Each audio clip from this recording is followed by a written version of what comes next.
Hey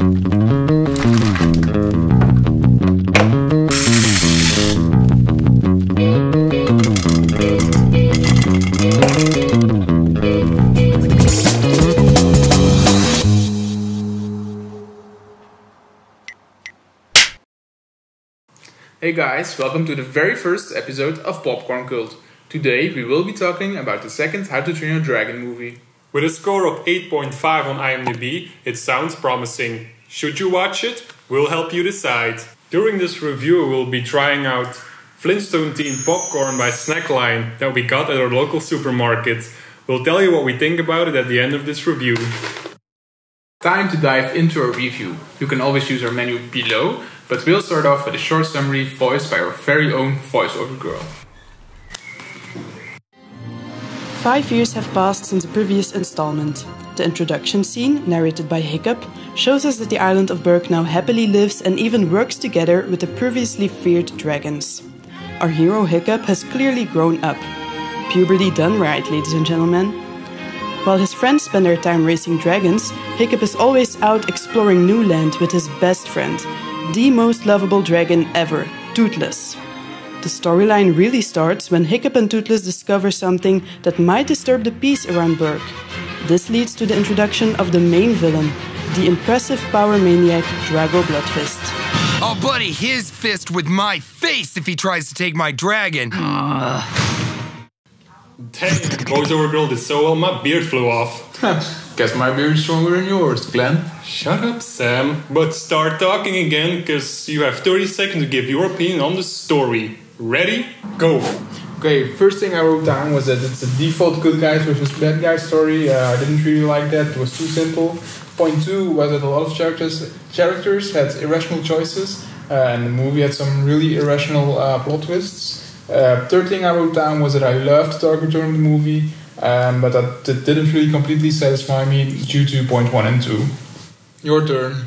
Okay, firstly, the story was pretty predictable, but since the execution was so very well done, it didn't bother me that much. Secondly, I also liked the darker tone of the story, but it felt tacked on because it wasn't explored enough in this movie. And lastly, I think the humor hit all the marks. It kept me laughing throughout the entire movie, so I was very pleased with that. Okay, so points. I give this movie 6.4 out of 10 for its story. And you, Glenn? I give the story a sweet 7 out of 10 popcorns. Mm-hmm. Good.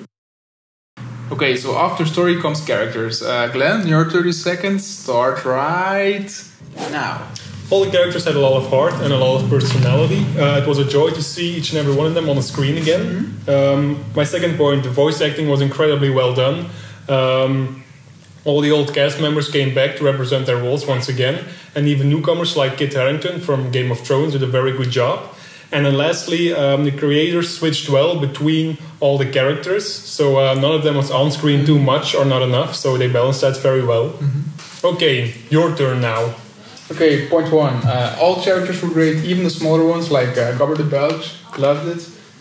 Point 2, Hiccup and Toothless, their relationship really carried the movie. It was put on a very fun and dorky and refreshing way. Point 3, some of the bonding with a certain character was off, which was really irrational, but we won't spoil which one, you'll find it out when you watch the movie yourself. Now, how would you rate the characters, Sam? I'm gonna go with a 7.8. And you? I give them a 9. A 9 out of 10 popcorns. I think they deserve it. I love the characters. Okay. Now it's time for the final section, audiovisual. 30 seconds on the clock. Okay, so first and foremost, the visuals of this movie were absolutely stunning. It was the best part of the movie. But the musical score made by John C., so my point 2. I really love Seagirl and I really love John C., and this was a perfect addition to the film. And the third part is really stupid, but the modeling of the water in this movie, when Hiccup flies over the water, has been done terrific. It's great. Cool. Well, first of all, I pretty much agree with everything you said. It had an amazing art direction and visuals, and also the music was pretty great. And that's all I have to say, so this was pretty short, I guess. Mm-hmm. Okay, so final scores, audiovisual. How much would you give this movie for its audiovisual, Glenn? I give the audiovisual a solid 10 out of 10. Whoa. The maximum. Dude, I kind of agree with you, but 10 is too perfect, so I'm gonna go with 9.2.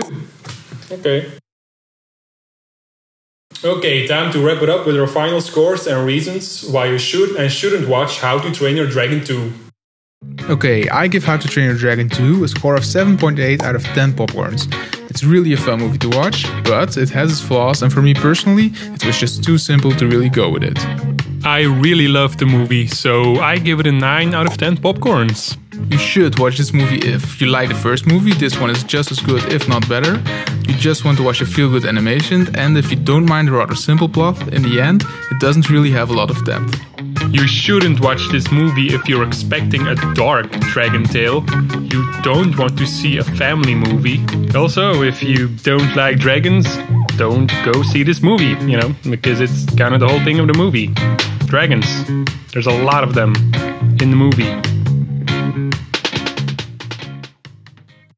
Okay guys, thanks for watching the very first episode of PopcornCult. Let us know what you think of the show in the comments below, so we can see where we can improve. Also, if you've got any suggestions for movies for us to watch and to review for the next episodes, please let us know. Yeah, we might even pick you. And that wraps it up. We'll see you next time. Okay. Bye. Bye.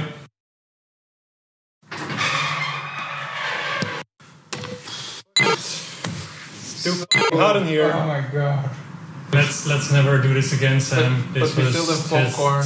I don't want to eat anymore, Sam. The hot weather made it all moist. It's Flintstones. I don't like the moist. It's Flintstones popcorn. The hard parts were so hard as a rock. I give it a score of 0 out of everything.